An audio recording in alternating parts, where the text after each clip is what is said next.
پیارے اور آخری نبی مکی مدنی محمد عربی صلی اللہ علیہ وآلہ وسلم پر درود و سلام پیش کرنے کے بے شمار فضائل اور اس کی برکات ہیں۔ ابن ماجہ کی حدیث پاک ہے، پیارے آقا صلی اللہ علیہ وآلہ وسلم نے فرمایا، ما من مسلم یصلی علی الا صلت علیہ الملائکۃ ما صلی علیہ۔ فرمایا جب کوئی مسلمان مجھ پر درود پاک پڑھتا ہے تو جب تک وہ مجھ پر درود پاک پڑھتا رہتا ہے اللہ تعالیٰ کے فرشتے اس کے اوپر رحمت بھیجتے رہتے ہیں۔ صلو علی الحبیب صلی اللہ تعالی علی محمد وعلی آلہ وصحبہ وبارک وسلم۔ اللہ پاک کی حمد و ثنا اور نبی پاک صلی اللہ علیہ وسلم پر درود و سلام پیش کرنے کے بعد آپ کے سامنے میں نے قرآن پاک میں سے سورہ بقرہ کی آیت نمبر 43 پڑھنے کی سعادت حاصل کی ہے۔ اللہ پاک قرآن پاک میں ارشاد فرماتا ہے، وَأَقِیمُوا الصَّلَاةَ وَآتُوا الزَّکَاةَ وَارْکَعُوا مَعَ الرَّاکِعِینَ، اور نماز قائم رکھو اور زکوٰۃ ادا کرو اور رکوع کرنے والوں کے ساتھ رکوع کرو۔ اب یہ آیت مبارکہ بالخصوص یہودیوں کے لیے، اس میں یہودیوں کو مخاطب کیا گیا، اور بالعموم ہر مسلمان کو اس میں مخاطب کیا گیا ہے۔ مفتی احمد یار خان نعیمی رحمۃ اللہ علیہ فرماتے ہیں، علماء یہود ان کے اندر خاص طور پہ 3 برائیاں پائی جاتی تھی جن برائیوں کے اندر وہ مبتلا تھے اور ان کی وجہ سے وہ ایمان قبول نہیں کرتے تھے۔ پہلی جو ان کی بیماری تھی، برائی تھی، وہ خود پسندی تھی۔ علماء یہود اس خود پسندی کے اندر اور خوش فہمی کے اندر مبتلا تھے کہ ہم تو جنتی ہیں اور جنت بنائی ہی ہمارے لیے گئی ہے، کیونکہ بنی اسرائیل میں انبیاء بھی آئے ہیں اور بنی اسرائیل اللہ تعالیٰ کی ایک محبوب قوم بھی ہے۔ تو علماء یہود اس خود پسندی کے اندر سے کہ ہم تو مسلمان ہیں اور ہم تو جنتی ہیں، اب ہم نبی پاک صلی اللہ علیہ وسلم پر ایمان لائیں یا نہ لائیں کیونکہ جنت تو ہماری پکی ہے، تو اس خوش فہمی اور خود پسندی کے اندر مبتلا تھے، جس کی وجہ سے انہوں نے نبی پاک صلی اللہ علیہ وآلہ وسلم کے اوپر انہوں نے ایمان قبول نہیں کیا۔ اور دوسری برائی اس قوم کے اندر یہ موجود تھی کہ وہ مال سے محبت رکھتے تھے، مال کی ہرس ان کے دلوں کے اندر تھی، اور وہ ایسے کہ علماء یہود جو ہے اس وقت کے بادشاہوں سے، وزیروں سے بھاری رقمیں وصول کیا کرتے تھے، اور ان کا یہ خدشہ تھا، یہ ڈر تھا کہ اگر ہم نے نبی پاک علیہ الصلوۃ والسلام کا کلمہ پڑھ لیا اور ہم حضور علیہ الصلوۃ والسلام پر ایمان لے آئے تو جو ہمیں ادھر سے امداد ملتی ہے، جو پیسہ ملتا ہے، وہ سارے کا سارا پیسہ جو ہے وہ ہمارا بند ہو جائے گا۔ تو مال کی ہوس اور مال کی ہرس کی وجہ سے وہ لوگ نبی پاک صلی اللہ علیہ وسلم کے اوپر ایمان نہ لائے۔ اور تیسری برائی ان لوگوں کے اندر یہ پائی جاتی تھی کہ وہ حسد کے اندر مبتلا تھے۔ حسد کس چیز کا تھا کہ حضرت سیدنا یعقوب علیہ الصلوۃ والسلام سے لے کر بعد میں جتنے بھی نبی آئے وہ تمام کے تمام بنی اسرائیل میں سے آئے، تمام نبی بنی اسرائیل کے اندر پیدا ہوتے رہے، لیکن جب اللہ پاک کے آخری نبی محمد عربی صلی اللہ علیہ وسلم کی باری آئی تو اللہ تعالیٰ نے ان کو اولاد اسرائیل میں سے نہیں بلکہ اولاد اسماعیل میں سے پیدا فرمایا۔ تو اب یہودیوں کے دلوں کے اندر یہ حسد پیدا ہو گیا کہ پہلے تمام کے تمام نبی وہ آئے ہیں بنی اسرائیل کے اندر اور یہ نبی آیا ہے بنی اسماعیل کے اندر سے، تو یہ حسد کرنا شروع ہو گئے کہ اگر یہ نبی یہ ہوتا اسرائیل میں سے تو پھر ہم اس کا کلمہ پڑھ لیتے۔ تو اس حسد کی وجہ سے ان لوگوں نے ایمان قبول نہ کیا۔ تو اللہ پاک نے قرآن پاک کے اندر سورہ بقرہ کی آیت نمبر 43 میں علماء یہود کی ان تینوں بیماریوں کا علاج یہ بیان فرمایا کہ وَأَقِیمُوا الصَّلَاةَ وَآتُوا الزَّکَاةَ وَارْکَعُوا مَعَ الرَّاکِعِینَ، نماز قائم رکھو، زکوٰۃ ادا کرو اور رکوع کرنے والوں کے ساتھ رکوع کرو۔ کہ یہ تین چیزیں وہ ہیں کہ ان کے اوپر عمل کرنے کی وجہ سے جو تمہارے دل کے اندر خوش فہمی اور خود پسندی ہے، حسد کی بیماری ہے، مال کی ہرس جو تمہارے دلوں کے اندر ہے، اگر تم یہ اعمال کرو گے تو تمہاری یہ تینوں برائیاں جو ہیں وہ تمہارے دل سے ختم ہو جائیں گی۔ کتنے اعمال بیان کیے گئے؟ 3 اعمال۔ نمبر 1 نماز قائم کرو، نمبر 2 جماعت کے ساتھ ادا کرو، نمبر 3 زکوٰۃ ادا کرو۔ برائیاں بھی 3 اور اعمال بھی 3 بیان فرمائے۔ تو گویا کہ جو بندہ ان 3 اعمال کے اوپر عمل کر لیتا ہے، ان 3 اعمال کی وجہ سے اللہ تعالیٰ ان کی تینوں برائیاں دل کی دور فرما دیتا ہے۔ اور بنی اسرائیل کے علماء کو اللہ تعالیٰ نے یہ 3 باتیں ارشاد فرمائی اور فرمایا کہ جب تم نماز پڑھو گے اور نماز بھی جماعت کے ساتھ پڑھو گے،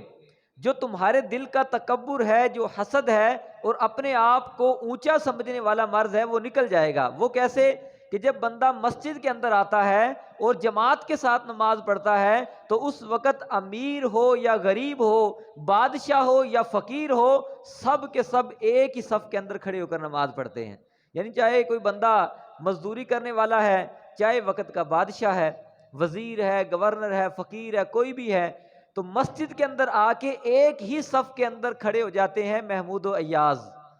تو ایک صف میں کھڑے ہونے کی وجہ سے تو تمہارا جو دل کا حسد ہے، جو بغض ہے، جو تکبر ہے، اس کو اللہ تعالیٰ دور فرما دے گا۔ اور پھر مسجد کے اندر جب بندہ جماعت کے ساتھ نماز پڑھتا ہے تو دیکھو مسجد کے اندر جس زمین کے اوپر سجدہ غریب کرتا ہے اسی جگہ پہ سجدہ امیر کرتا ہے، جس جگہ پہ بادشاہ کرتا ہے اسی جگہ پہ فقیر کرتا ہے۔ یعنی ایسے ہی نہیں ہے کہ مسجد کے اندر غریب اور امیر آئے تو ان کے سجدے کی جگہ الگ الگ بنائی گئی ہو کہ اس جگہ سونے چاندی کی کوئی پلیٹ رکھ دی جائے کہ وہاں کوئی بادشاہ سجدہ کرے گا اور فلاں جگہ غریب کرے گا۔ تو غریب امیر جو ہے وہ سب کے سب ایک ہی جگہ پہ آ کے مسجد کے اندر سجدہ کرتے ہیں۔ تو یہ 3 اعمال اللہ تعالیٰ نے علماء یہود کو بیان فرمائے کہ تم یہ 3 اعمال کرو گے تو ان کی وجہ سے تمہارے دل کے تینوں مرض اللہ تعالیٰ نکال دے گا۔ تو پہلی چیز جو اللہ تعالیٰ نے قرآن پاک کے اندر بیان فرمائی وہ نماز قائم کرنا۔ وَأَقِیمُوا الصَّلَاةَ، اور نماز کو قائم کرو۔ اب نماز کے قائم کرنے کا مطلب کیا ہے؟ آج کچھ لوگوں نے شریعت اور طریقت کو الگ الگ کر دیا اور بعض لوگ تصوف کے نام کے اوپر یہ بات کرتے ہوئے نظر آتے ہیں کہ اللہ نے تو ہمیں نماز کے قائم کرنے کا حکم دیا، پڑھنے کا حکم تو نہیں دیا۔ جب ایسے لوگوں کو ہم کہتے ہیں بھئی نماز آ کے پڑھو تو وہ کہتے ہیں بھئی نماز تو اللہ نے قائم کرنے کا حکم دیا ہے، پڑھنے کا تو حکم نہیں دیا۔ حالانکہ قائم کرنے کا معنی اور مطلب کیا ہے؟ قائم کرنا کسے کہتے ہیں؟ علماء کرام نے قائم کرنے کا معنی یہ بیان فرمایا کہ نماز کو درست طریقے کے ساتھ پڑھنا، یعنی اس کے خشوع و خضوع کے ساتھ رکوع، سجود، قرات مکمل طریقے کے ساتھ پڑھ کے نماز کو قائم کرنا اور پھر وقت پہ پڑھنا اور کوئی نماز قضا نہ کرنا، ہمیشہ پڑھنا اور نماز کے اندر اپنے دل کو لگا لینا، یہ کہلاتا ہے نماز کو قائم کرنا۔ اور علماء تصوف نے یہ بات بیان فرمائی ہے کہ اپنے دل اور جسم کو نماز کے اندر رب کی بارگاہ میں حاضر کر دینا، یہ نماز کو قائم کرنا کہلاتا ہے۔ یعنی بعض بندہ نماز بعض اوقات پڑھتا ہے لیکن اس کا دھیان کہیں اور ہوتا ہے، تو اگر اس کا دھیان کہیں اور پہ ہوگا تو پھر نماز کے اندر وہ خشوع و خضوع والی کیفیت پیدا نہیں ہوگی۔ تو نماز کو قائم کرنے کا مطلب یہ ہوا کہ جب بندہ نماز پڑھے تو ظاہری آداب، ظاہری اعمال، ظاہری افعال جو نماز کے ارکان ہیں ان کو بھی مکمل ادا کرے اور اپنے دل کو بھی اللہ کی بارگاہ میں حاضر کرے، اس کو نماز کو قائم کرنا کہتے ہیں۔ تو وہ لوگ جو تصوف کے نام پر کہتے ہیں کہ نماز کو قائم کرنے کا حکم دیا، نام تصوف کا لیتے ہیں اور اعمال ان کے منافقوں والے ہوتے ہیں۔ یعنی اللہ تعالیٰ نے جو نماز کو فرض کیا ہے وہ اپنے چھپے ہوئے الفاظ میں اس فرضیت کا انکار کر رہے ہوتے ہیں اور کہتے ہیں بھی نماز تو قائم کرنے کا حکم ہے، پڑھنے کا حکم تو نہیں دیا گیا۔ حالانکہ جس نبی صلی اللہ علیہ وسلم کا ہم نے کلمہ پڑھا ہے وہ نبی صلی اللہ علیہ وسلم نے نماز کو کس طرح قائم کیا؟ پیارے آقا علیہ الصلوۃ والسلام تو نماز پڑھا کرتے تھے، اور حتیٰ کہ بخاری شریف کے اندر یہ حدیث پاک ہے کہ نبی پاک علیہ الصلوۃ والسلام تو پوری رات بعض اوقات نماز کے اندر، سجدوں کے اندر اور رکوع کے اندر گزار دیا کرتے تھے۔ تو جس نبی صلی اللہ علیہ وسلم کا ہم نے کلمہ پڑھا ہے، وہ پیارے آقا علیہ الصلوۃ والسلام تو راتوں کو سجدے بھی کرتے ہیں، نماز بھی پڑھتے ہیں، اور وہ تو پوری رات جو ہے اللہ تعالیٰ کی عبادت کرتے ہیں۔ اور آج تصوف کے نام پر اپنے آپ کو یعنی کہ پیر کہلانے والے اور اپنے آپ کو نیک کہلانے والے، وہ کہتے ہیں بھی تصوف کا مطلب یہ ہے کہ نماز جو ہے نا وہ قائم کریں، اور قائم کرنا دل کا ہے۔ اور بعض لوگوں کو نماز کی دعوت دی جائے تو کہتے ہیں جی بابا جی تے مکے جا کے پڑھ دینے، نماز پڑھیں تو مکے جا کے پڑھ دینے۔ اسی طرح ایک نیا مرید ہوا ایک پیر صاحب کا، پیر 2 نمبر تھا، یعنی اصل پیر نہیں تھا، 2 نمبر پیر تھا۔ نیا بندہ مرید ہوا تو پیر صاحب اس کے گھر کے اندر آ کے براجمان ہو گئے، یعنی کہ بغیر دعوت کے مہمان بن گئے۔ پیسے والے پیر ہوتے ہیں نا، آ کے اپنے مریدوں سے نذرانے لینے اور پیسے اپنی جیبوں کو بھرنا۔ تو مرید کے گھر آ کے اس نے قیام کر لیا۔ پہلا دن آیا، ظہر کا وقت، عصر کا وقت، مغرب کا وقت، عشاء کا وقت، پیر صاحب نے ایک بھی نماز نہیں پڑھی۔ مرید کہنے لگا یار یہ بندہ تو خود جہنم میں جائے گا، مجھے کیسے جنت میں لے کے جائے گا؟ یعنی جو پیر خود نماز نہیں پڑھتا وہ اپنے پیر کو اپنے مرید کو کیسے سیدھے رستے پہ لگائے گا؟ تو دوسرا دن آیا، پھر پیر صاحب سے بالآخر اس نے دیکھا نہ فجر پڑھی، نہ ظہر پڑھی، نہ مغرب، نہ عشاء، ایک نماز بھی نہیں پڑھی۔ مرید کہنے لگا بابا جی نماز بھی تو پڑھو نا، نماز کیوں نہیں پڑھتے؟ تو پیر صاحب کے ساتھ جو خاص 2-3 مرید تھے وہ کہنے لگے بھئی تجھے نہیں پتا یہ بڑی پہنچے ہوئے بابے ہیں، یہ نماز جو ہے نا یہ مکے جا کے پڑھتے ہیں۔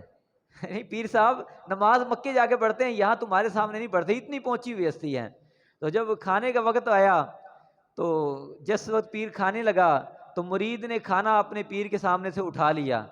کہنے لگا کہ یہ بغیرت کھانا ادھر سے کھاتا ہے اور نماز مکے جا کے پڑھتا ہے، بھئی کھانا بھی مکے جا کے کھا۔ تو اس طرح کے کئی لوگ جو ہے نا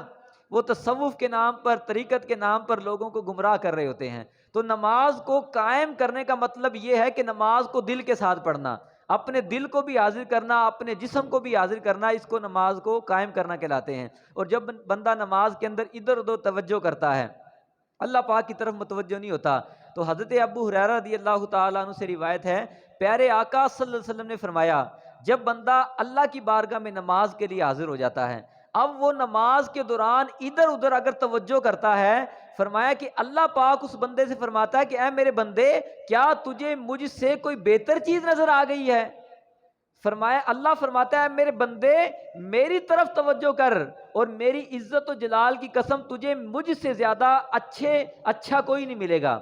یعنی نماز رب کی پڑھے اور دھیان بندے کا کاروبار کے اندر ہو، نماز اللہ کی پڑھ رہا ہو اور اس کا دھیان اپنے دنیاوی مشاغل کی طرف ہو، تو اس چیز کو اللہ تعالیٰ پھر فرماتا ہے کہ اے میرے بندے بتا کیا مجھ سے بہتر چیز تجھے کوئی نظر آ گئی؟ تو اللہ فرماتا ہے کہ نماز کے اندر میری طرف توجہ کرو۔ اور بعض لوگوں کی نماز بڑی خشوع و خضوع والی ہوتی ہے، اور ہمارے بزرگان دین نماز اس طرح پڑھتے تھے جیسے کہ حدیث پاک کے اندر ہے، فرمایا کہ اللہ کی عبادت ایسے کرو گویا کہ تم اللہ کو دیکھ رہے ہو، اللہ کی عبادت ایسے کرو جیسے کہ تم رب کو دیکھ رہے ہو، اور اگر یہ تصور نہیں بنتا تو پھر کم از کم عبادت کرتے وقت یہ تصور باندھو کہ میرا رب مجھے دیکھ رہا ہے، اور یہ تو ہر کسی کا ایمان ہے کہ میرا رب مجھے دیکھ رہا ہے۔ حضرت عبداللہ بن مبارک رحمۃ اللہ علیہ کا قول داتا گنج بخش علی حجویری رحمۃ اللہ علیہ نے کشف المحجوب کے اندر لکھا، حضرت عبداللہ ابن مبارک رحمۃ اللہ علیہ فرماتے ہیں کہ بچپن کا عالم تھا، میری عمر چھوٹی سی تھی، تو میں نے ایک مائی صاحبہ کو، ایک خاتون کو دیکھا کہ وہ عورت اللہ پاک کی عبادت کرتی اور نماز پڑھتی تھی، اور نماز پڑھنے کا اس کا انداز یہ تھا کہ ایک بار میں نے دیکھا کہ وہ خاتون نماز پڑھ رہی تھی اور دوران نماز ایک بچھو نے 40 ڈنک اس خاتون کو مارے، 40 مرتبہ ڈسا،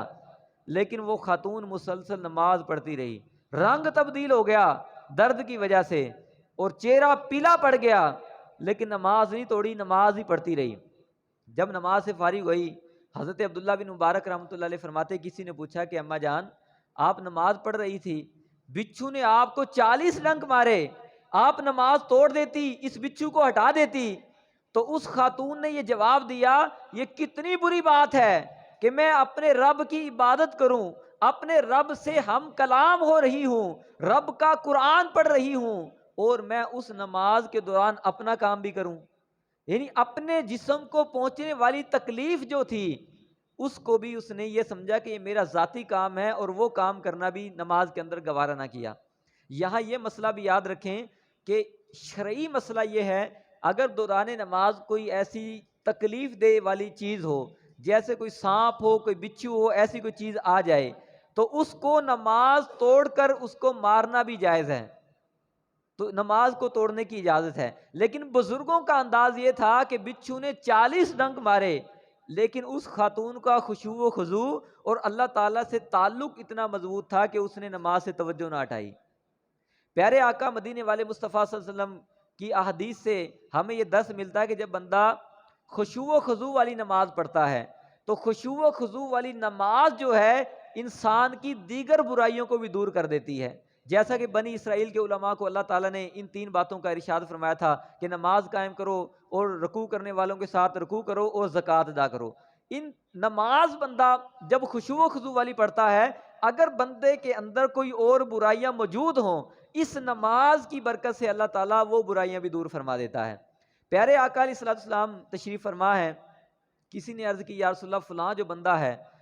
وہ پوری رات نماز بھی پڑھتا ہے، دن میں بھی نماز پڑھتا ہے، اور وہ چوری بھی کرتا ہے، یعنی یہ برائی اس کے اندر موجود ہے کہ جہاں نماز پڑھتا ہے وہ چوریاں بھی کرتا ہے۔ پیارے آقا علیہ الصلوۃ والسلام نے فرمایا کہ اس کو نماز پڑھنے دو، کیونکہ جب یہ خشوع و خضوع کے ساتھ نماز پڑھے گا تو ایک دن آئے گا کہ اس کی نماز اس کو ضرور گناہوں سے بچا لے گی۔ اور یہی ہوا کہ چند دن گزرنے کے بعد وہ بندہ جو ہے اس برائی سے باز آ گیا، اور وہ خشوع و خضوع کی نماز کی برکت سے ہر قسم کی چوری اور ہر قسم کے گناہ سے باز آ گیا۔ نزہۃ المجالس کے اندر ایک واقعہ لکھا ہوا ہے کہ ایک شخص کسی عورت کے اوپر عاشق ہو گیا اور کہنے لگا کہ میں نے اسی کے ساتھ شادی کرنی ہے۔ اس عورت کے ساتھ اس نے اظہار کر دیا کہ میں تو تیرے اوپر عاشق ہوں اور تیرے ساتھ ہی شادی کروں گا۔ وہ عورت کہنے لگی کہ فلاں مسجد کے اندر 40 دن تک با جماعت نماز پڑھ لے تو میں تیری ساتھ نکاح کرنے کے لیے تیار ہو جاؤں گی۔ تو اب وہ بندہ عشق مجازی کے لیے نماز پڑھنا شروع کر دی، 5 نمازیں جماعت کے ساتھ پڑھتا۔ ایک دن گزرا، 2 دن گزرا، کہیں فجر کی نماز، کہیں عشاء کی نماز، ظہر کی نماز، عصر کی نماز۔ اس نماز با جماعت کا نور اس کے دل کے اندر اترتا گیا،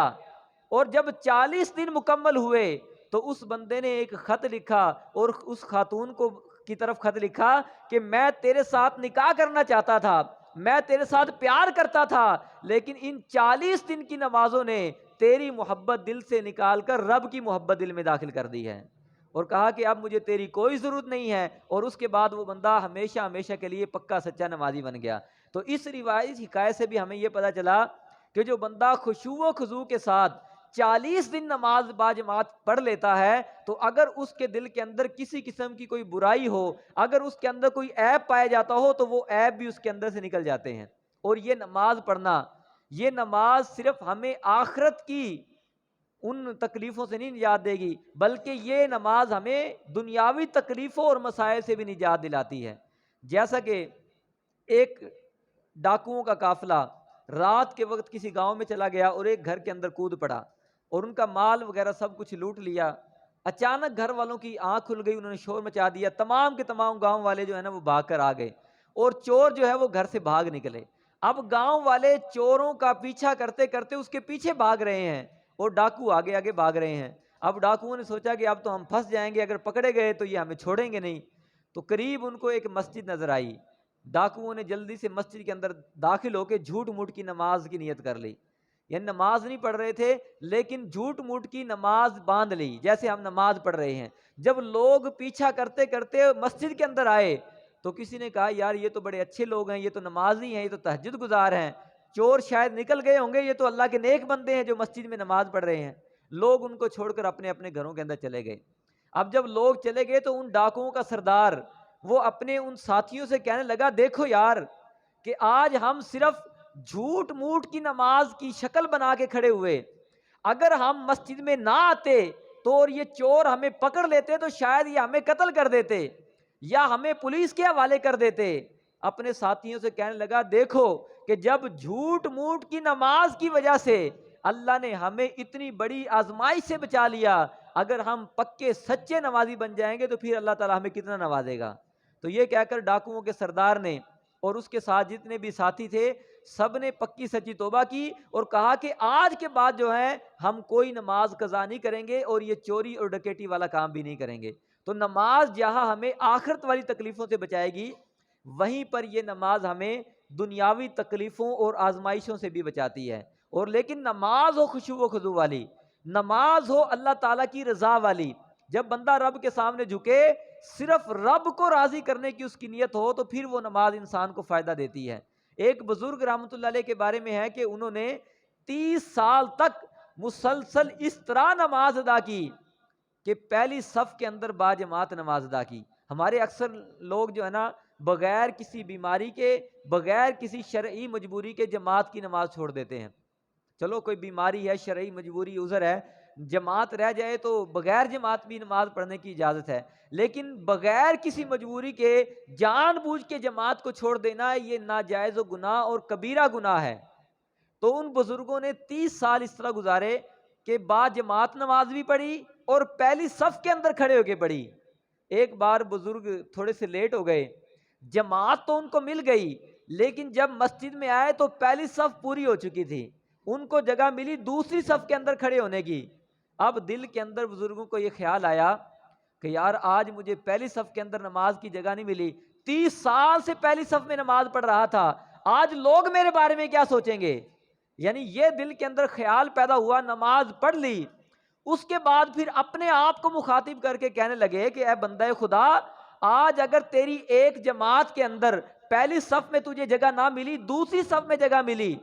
تو تو یہ سوچ رہا ہے کہ لوگ کیا کہیں گے؟ گویا کہ تو 30 سال سے نماز رب کی رضا کے لیے نہیں، لوگوں کے لیے پڑھ رہا تھا۔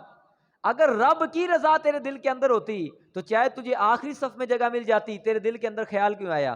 اب دیکھو بزرگوں کا تقوی اور پرہیزگاری کیسی تھی۔ ان بزرگوں نے 30 سال کی نمازیں دوبارہ قضا کے طور پہ ادا کی، 30 سال کی نماز، اور اپنے آپ کو کہنے لگے کہ یہ نمازیں تو میں نے لوگوں کو دکھانے کے لیے پڑھی۔ ایک بار کے خیال کی وجہ سے 30 سال کی نمازیں انہوں نے دوبارہ اپنی دہرائی۔ اور ہمیں نمازوں کے اندر خشوع و خضوع کیوں نہیں ملتا؟ شیخ طریقت امیر اہل سنت حضرت علامہ مولانا ابو بلال محمد الیاس اتار قادری دامت برکاتہم العالیہ فرماتے ہیں کہ بندے کا دل نماز کے اندر نہیں لگتا یا خشوع و خضوع نہیں ملتا، اس کی ایک وجہ گناہ بھی ہے۔ یعنی بندہ جو گناہ کرتا ہے نا، آنکھ کے ساتھ، ہاتھ کے ساتھ، زبان کے ساتھ، کان کے ساتھ، اس گناہ کا اثر بندے کے دل کے اوپر ہوتا ہے۔ بندہ ایک فلم دیکھ کر آئے یا کوئی حرام منظر دیکھ کر آئے یا پھر کوئی بد نگاہی کر کے آئے، وہ ایک گناہ کا اثر دل پہ گیا، پھر گانا سنا، کان کا اثر، گناہ کا اثر دل پہ گیا، زبان سے کسی کو گالی دے کر آ گیا، غیبت بول کے آ گیا، چغلی بول کے آ گیا، جھوٹ اس نے بول دی، اب وہ گناہ کر کے آیا، گناہ کا اثر دل پہ گیا۔ اسی طرح ہاتھ سے کسی کو تکلیف دے دی، پاؤں سے کوئی گناہ کر بیٹھا، تو کوئی بھی اعضائے بدن کے ساتھ جب بندہ گناہ کرتا ہے تو اس گناہ کا اثر دل کے اوپر جاتا ہے۔ امیر اہل سنت فرماتے ہیں کہ جب بندہ گناہ کرتا ہے تو گناہ کی وجہ سے اس کو نماز کے اندر لذت نہیں ملتی۔ لہٰذا اس کا حل یہ ہے کہ بندہ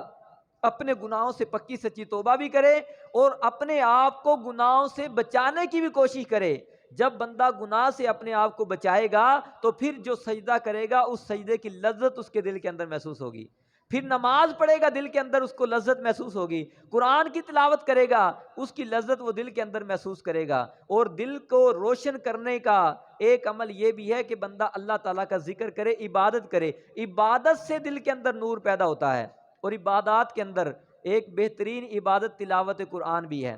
قرآن پاک پڑھنے سے بندے کے دل سے سختی دور ہوتی ہے، نرمی دل کے اندر آ جاتی ہے اور دل انسان کا نور الہی سے روشن ہو جاتا ہے۔ اور دل کو نرم کرنے کا ایک یہ بھی ہے کہ نبی پاک علیہ الصلوۃ والسلام نے فرمایا کہ جب کبھی تمہارا دل سخت ہو جائے، یعنی بندے اگر نماز پڑھنے کو دل نہیں کرتا، گناہ کرنے کے بعد بھی افسوس نہیں آتا، کسی مسلمان کا دل دکھانے کے بعد بھی شرمندہ نہیں ہوتے، تو یہ دل کے سخت ہونے کی علامت ہے۔ پیارے آقا علیہ الصلوۃ والسلام نے فرمایا کہ جب کبھی تمہارا دل اگر سخت ہو جائے، فرمایا کسی یتیم بچے کے سر پہ ہاتھ پھیرا کرو، یتیم بچے کے سر پہ ہاتھ پھیرنے کی برکت سے اللہ تمہارے دل کو نرمی عطا فرما دے گا۔ یہاں یتیموں کا بھی لحاظ نہیں کرتے، یتیموں کا حق بھی کھا جاتے ہیں۔ بعض کا چچا یعنی والد فوت ہو گیا تو اب چچا یا اس کا تایا یا ماموں یا کوئی بھی رشتہ دار جس کی سرپرستی میں یتیم بچہ آیا، اب اس کے اوپر ظلم بھی کریں گے، اس کے اوپر اس کو مارتے بھی بعض اوقات۔ تو بھئی جس طرح تم اپنے بچے کے ساتھ شفقت سے پیش آتے ہو، اس یتیم بچے کے ساتھ بھی شفقت کرو، بلکہ یتیم بچے کے ساتھ زیادہ شفقت کے ساتھ پیش آیا جائے۔ پیارے آقا علیہ الصلوۃ والسلام نے فرمایا جس گھر کے اندر دسترخوان لگایا جائے اور اس دسترخوان کے اوپر کھانے والوں کے اندر اگر کوئی یتیم بچہ بھی بیٹھا ہو تو فرمایا سن لو کائنات میں سب سے برکت والا دسترخوان وہی ہے جس دسترخوان کے اوپر یتیم بچہ بیٹھ کر کھانا کھاتا ہو۔ فرمایا آقا کریم صلی اللہ علیہ وسلم نے جب کبھی تمہارا دل سخت ہو جائے تو کسی یتیم بچے کے سر کے اوپر ہاتھ پھیرا کرو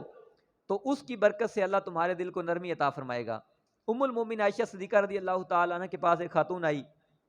عرض کرنے لگی میرا دل بڑا سخت ہو گیا ہے، اب دل کی نرمی کا کوئی نسخہ ارشاد فرما دیں۔ تو سیدہ کائنات ام المؤمنین حضرت عائشہ صدیقہ طیبہ طاہرہ عابدہ زاہدہ رضی اللہ تعالی عنہا آپ فرماتی ہیں کہ تو خوف خدا کے ساتھ تنہائی میں آنسو بہایا کر،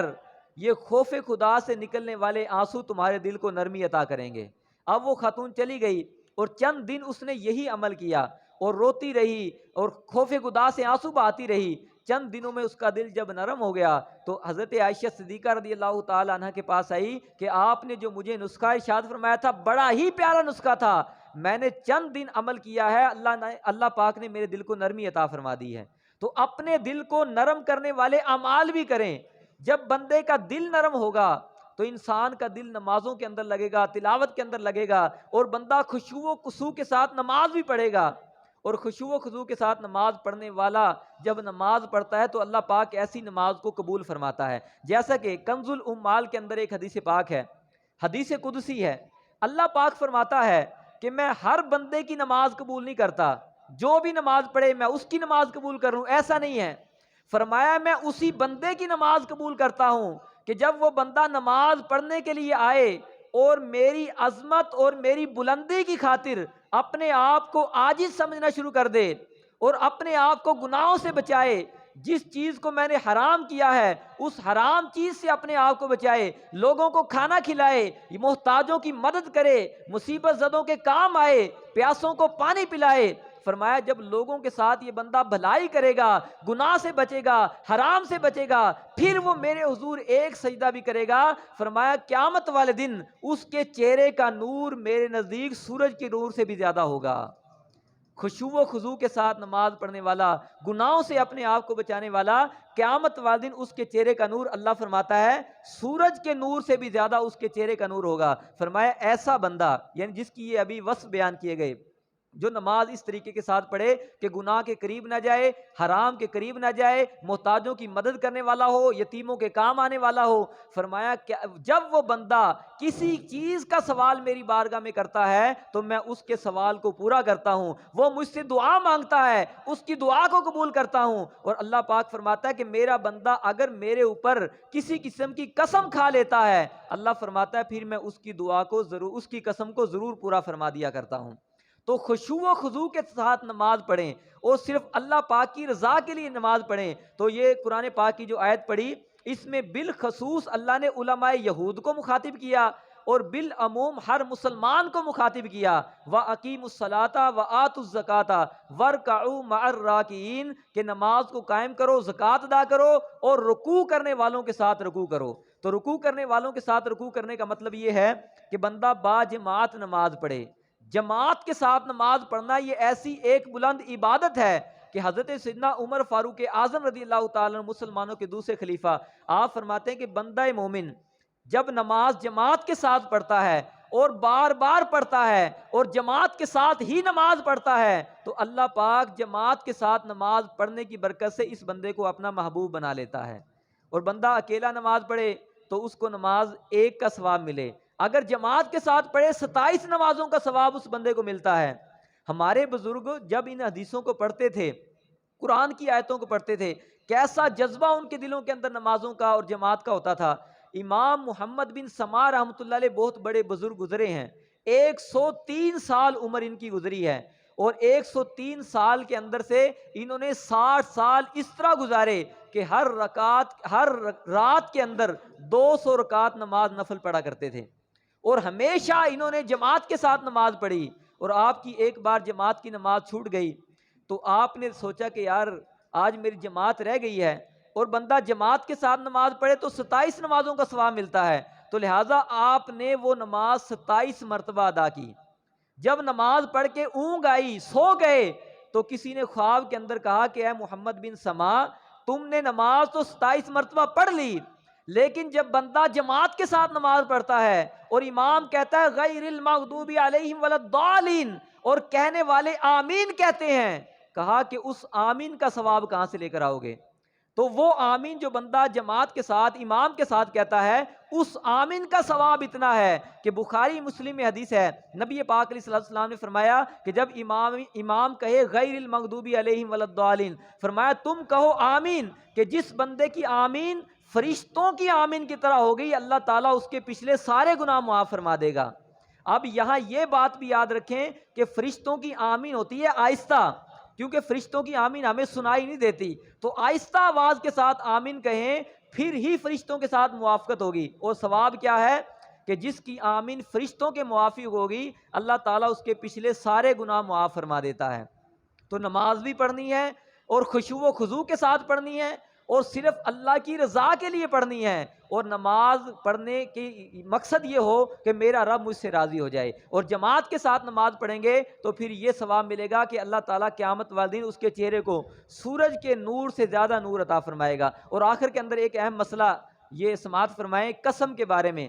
بعض لوگ قسم کھاتے ہیں اپنے باپ کے نام کی، بعض لوگ اپنے بچوں کے نام کی قسم کھاتے ہیں، اور عورتوں کا تو زیادہ ہی یہ حال ہوتا ہے کہ یہ میرے بچے کی قسم، میرے باپ کی قسم، میری قسم، اس طرح قسم کھاتے ہوئے نظر آتے ہیں۔ تو یہ مسئلہ یاد رکھیں کہ اللہ کے علاوہ کسی کے نام کی قسم کھانا جائز نہیں ہے۔ بخاری شریف کے اندر حدیث ہے، نبی پاک صلی اللہ علیہ وسلم نے فرمایا کہ اللہ نے تمہیں اپنے باپ اور اپنے داداؤں کی قسم کھانے سے منع فرمایا ہے، جب بھی تم قسم کھاؤ تو صرف رب کے نام کی قسم کھایا کرو۔ تو اپنے باپ، دادا یا پیر یا کسی کے نام کی بھی قسم کھانے کی اجازت نہیں، قسم صرف رب کے نام کی ہوتی ہے۔ اللہ پاک ہمیں عمل کی توفیق عطا فرمائے، آمین بجاہ خاتم النبیین صلی اللہ علیہ وآلہ وسلم۔